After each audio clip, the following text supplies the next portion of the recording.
qofka dhowr iyo 10 sanadood 30 sanadood mootana ee aanu jirkiisu ciidda cunin iyo bushaarooyinka Ilaahay ugu talagalay ee faraha badan ee la inoo sheegay qofka kitaabka Ilaahay xambaara inaynu markaa ka shaqeyno oo kitaabka Ilaahay xambaaro oo ummadeena ku hogaamino si ay aakhirada adduunka labadaba u nabad gasho waa mas'uuliyadeena koowaad ee dhamaanteen ba ina saaran waxa weeyaan dalkeena taas sidaad markaati ka wada tihiin Ilaahay fadligii iyadoo culimadeenu runtii dowr weyn ku leedahay meel fogna ka soo qaaday iyadoo xukuumadda siyaasadeeda iyo hogaaminteedu ay tahay kitaabka Ilaahay in kor loo qaado iyadoo Ilaahay inuu abuuray inaynu isaga caabino bil adilla iyo aqoon ku caabidno taasina ay kalifayso inaynu kitaabka Ilaahay baranno arrimahaas oo dhan maanta meel wanaagsan oo Ilaahay lagu mahadiyo inoo marayaan inaynu hore u marnana waynu u baahanahay masmacana waxaynu ka baranaynaa xifdiga quraanka iyo sida loo xifdo waynu naqaanaa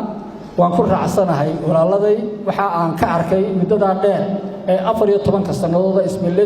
isbedelada casriga ah iyo ikhtiraacadka cusub waa wax runtii wanaagsan ardadana bishaarada wanaagsan la idin sheegay waxaan maleynayaa tagiyo meesaan rodayntii tagtaa idinkuna waxa sidaan waxba xambaarsan tihiin xadaarada cusub ee aad halkan ka qaadateen inkasta daayirtihiin min kitaabka Ilaahay xambaaray waa mas'uul goboladii iyo degmooyinkii iyo maraakistii ka timaadeen waa inaad kula noqotaan oo waxa weeyaan murabbiyiintii iyo macallimiintii wixii ay bareen waa inaad kula noqotaan oo idinkuna insha Allah waa mas'uuliyiintaas oo kala noqotaan wax badan runtii aan ilaaho ma jirto Ilaahay inuu mahad celinaynaa macmiil ma ogtahay in dhammaan lacagaha dibadda lagaaga soo dirayo inaad ku heli kartid adeega e-dahab adigoo jooga gurigaaga iyo goobtaada shugo haddaba macmiil booqo xarumaha Somtel ama Dahabshiil si aad u hesho simkaarka Somtel oo ay kula socoto 1.5 GB data iyo 50 daqiiqo ku hadala